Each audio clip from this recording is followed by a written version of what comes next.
तो अभी मैं जॉन एलिया साहब की एक किताब पढ़ रहा था। वैसे शेर शायरी गज़ल नज़में उनकी बहुत सारी पढ़ी हैं, लेकिन एक मैंने किताब को जब खोला तो मेरा मन था कि मैं उसे कहीं से भी पढूं। तो मैंने जब खोला तो सामने एक चीज़ नज़र आई, अजब थी, मैंने कभी पढ़ी नहीं ऐसी चीज़ें। तो उसे जब मैंने पढ़ना शुरू किया तो मैंने पीछे से शुरू किया, जहाँ पर वो अपने पिता और माँ की बात कर रहे हैं। फिर मुझे वो ज़्यादा इंटरेस्टिंग लगी तो मैंने उसको शुरू से पढ़ने की सोची कि कहीं मैं कोई गलत ना समझ लूँ, क्योंकि पूरी कहानी है उसके अंदर। अब वो कहानी मेरे पूरी समझ में आनी चाहिए, शुरू से समझ में आनी चाहिए।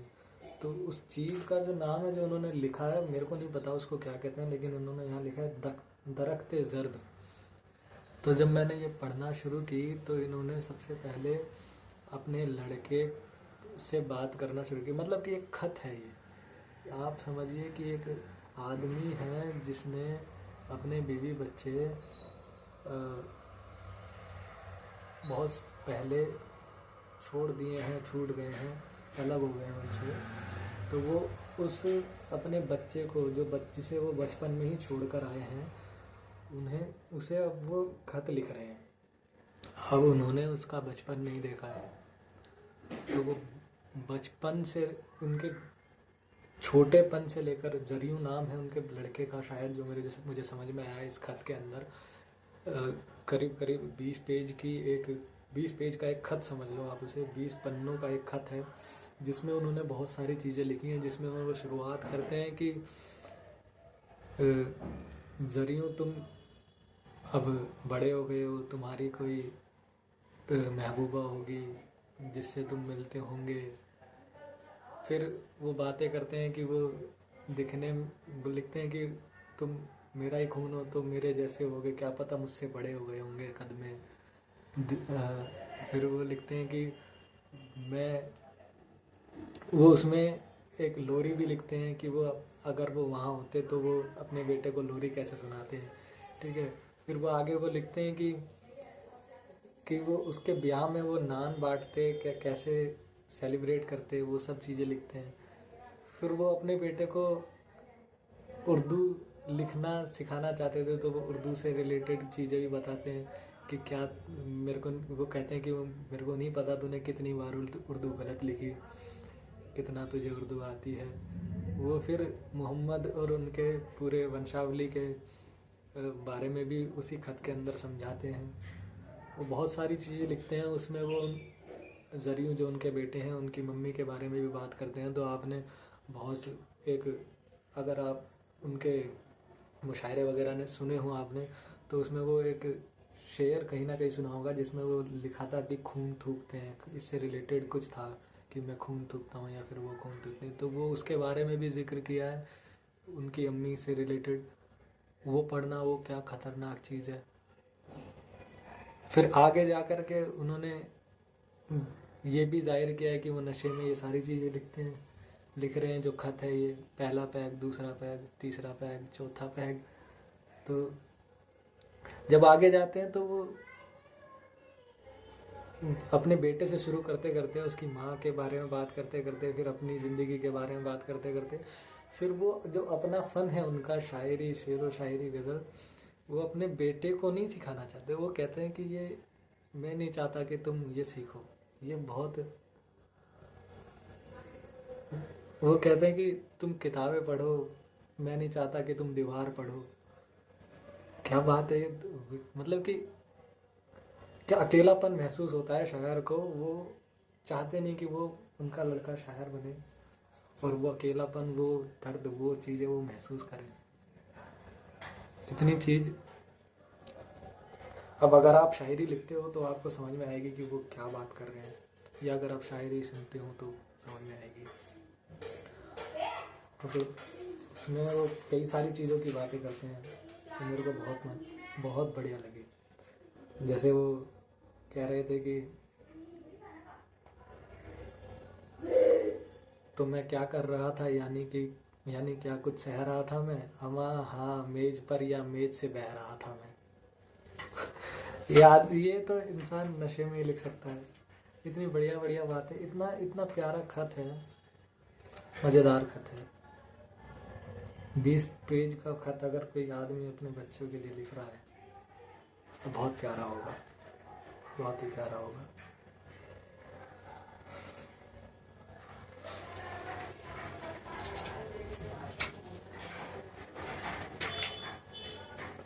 और आखिर में वो अपनी मम्मी पापा का एक रिश्ता भी बताते हैं, रिश्ते के बारे में बताते हैं कि वो उनके जो पिता थे वो खगोल शास्त्री थे।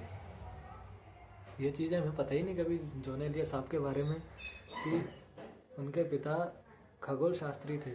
तो उन्हें छत पे ले जाते थे और तारों वगैरह को दिखाते थे। पता नहीं क्या कुछ ऐसा कुछ लिखा हुआ है, उर्दू ज़्यादा है तो मेरे शायद समझ में ना आई हो। तो उनमें उन्होंने अपने माता पिता की एक 3 लाइनों की एक कहानी सी है, बहुत नॉर्मल, बहुत सामान्य एक कहानी है जो हम लोगों ने अपने माता पिता के बीच में भी देखी हूँ, ये नहीं देखी हूँ तो पड़ोस में देखी हूँ, किसी ना किसी कपल के बीच में ज़रूर देखी हो। कि वो कहते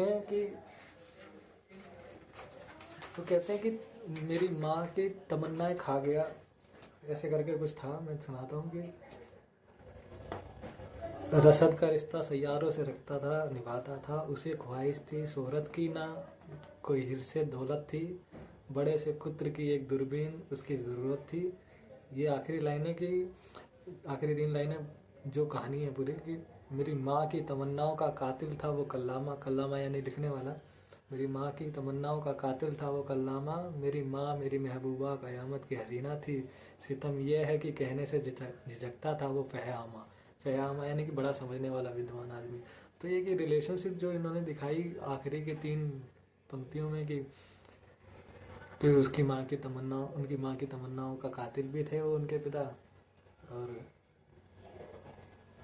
प्यार करते थे, प्रेम था, लेकिन वो जो जताना उस विद्वान आदमी को कभी आया ही नहीं कि कभी वो बोल सके कि तू कि कयामत की हसीना है, महबूबा है।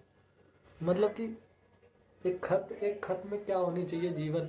20 पेज का खत है, मेरे को ऐसा लगता है कि 20 पेज का खत वैसे तो बड़ा लगेगा, लेकिन अगर आप पूरे जीवन का सार देखोगे, आपको उसमें इंसान लिख रहा है अपने बच्चे के लिए एक खत, और उसमें उनको पता भी नहीं कि वो कितना बड़ा हो गया, कैसा दिखता है, उर्दू आती है, कितनी आती है, कितना सीखा है, उसकी महबूबा कैसी है, कितनी बार मिलने गया है, कैसा रहा है वो, कैसी उसकी प्रेम कहानी चली है, कैसा उसका निकाह हुआ है, कैसा।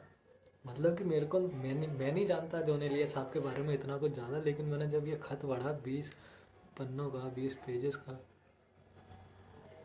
मन करता है कि और थोड़ा जाने। अब मुझे नहीं पता है मेरे को इतना कितना समझ में आया इसके अंदर, लेकिन अगर आपको कुछ पता हो तो बताना। मेरे को बढ़िया लगा ये। किताब का नाम है यानी, डॉक्टर कुमार विश्वास साहब ने इनका क्या कहते हैं उसको,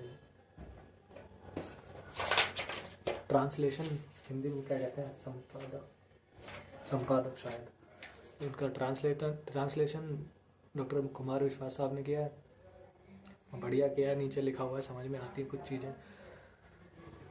खतरनाक चीज़ है, एक बार पढ़ना। अगर जॉन एलिया साहब को अगर जानना है तो ये उनके बेटे को लिखे ये 20 पेजेस के खत, 20 पन्नों के खत जो हैं दरख्ते,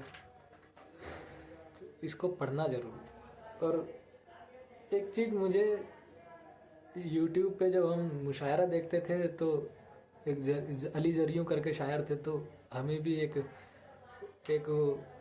भीड़ का हिस्सा हुए थे जब हमें समझ में आया कि ये शायद जॉन एलिया के बेटे हैं। तो बाद में यूट्यूब पे किसी ने बताया था कि वो जॉन एलिया के बेटे नहीं, लेकिन उसके पीछे की कहानी हमें कभी समझ में नहीं आई थी। हमें लगता था कि बाल और शक्ल के वजह से कहते हैं, लेकिन बाद में अब मेरे को मैंने पहला पेज ही जब इस दरख्ते का पढ़ा, तो इसका खत का पढ़ा, तो समझ में आया कि उनके लड़के का नाम जरियूं था। तो वहाँ से कहानी बनी होगी है कि अली जरियूं उनके बेटे हैं, लेकिन शायद नहीं है। ये मेरे जितना सुना है वो तो नहीं है, और मेरे होने भी नहीं चाहिए, क्योंकि जॉन एलिया साहब नहीं चाहते थे कि उनका लड़का भी दीवारें पढ़े। इससे बढ़िया कि वो सुबह उठ करके चाय के साथ अखबार पढ़े। ये लिखा है उन्होंने इसके अंदर कि सुबह उठकर मैं चाहता हूँ कि तुम सुबह उठ करके अखबार पढ़ो, ना कि दीवार पढ़ो। क्या बढ़िया बात है। मतलब कि एक डॉक्टर एक अपने बेटे को डॉक्टर बनाना चाहता है, इंजीनियर बनाना चाहता है, लेकिन शायर अपने बेटे को शायर नहीं बनते देखना चाहता, क्योंकि शायर बनने के लिए जो खालीपन है जो टूटना पड़ जाता है, वो जो रात को बैठ करके रोना, बैठना, अकेलापन, भीड़ में रहकर तन्हा, या फिर जो मर्जी कह लो, वो हर किसी के बस की बात नहीं है। वो अगर कोई झेल गया और शब्दों के साथ खेल गया तो शायर बनेगा, ना तो। और फिर जो जिया मकसूर साहब लिखते हैं ना कि उतार लेंगे मुझे पंखे से, इश्क लटका रह जाएगा, तो वो फिर वो सुसाइडल वाली बातें हो जाती हैं, सरवत हो जाते हैं कि फिर मेरे को रेल की पटरी के आगे कूदना ही कूदना है। तो मुझे इस चीज़ पे भी बात करनी थी कभी, कि अब वीडियोस बनाने लगा हूँ तो सोचता हूँ कि इस चीज़ पे भी बात करूँगा कि मूव ऑन वगैरह और ये सब चीज़ें टुकड़ों टुकड़ों में करेंगे कभी बातें, कि एहसास, प्यार, प्रेम, अलग होना, हिजर, ये सब चीज़ों पे बातें करेंगे। एक बार किताब पढ़ना, यानी किताब का नाम है जॉन एलिया साहब की। अलग अलग चीज़ें जो उन्होंने लिखी हुई थी उस सब को इकट्ठा किया है।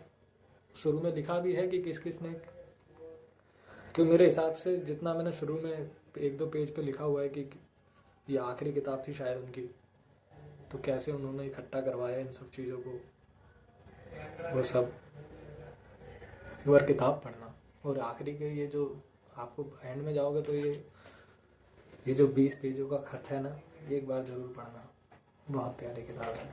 दरख्ते ज़र्द किताब नहीं भी पढ़ोगे तो रेख्ता वगैरह पे मिल जाएगा, रेख्ता वगैरह पे पढ़ना, ऑनलाइन पढ़ना, मज़ा आ जाएगा।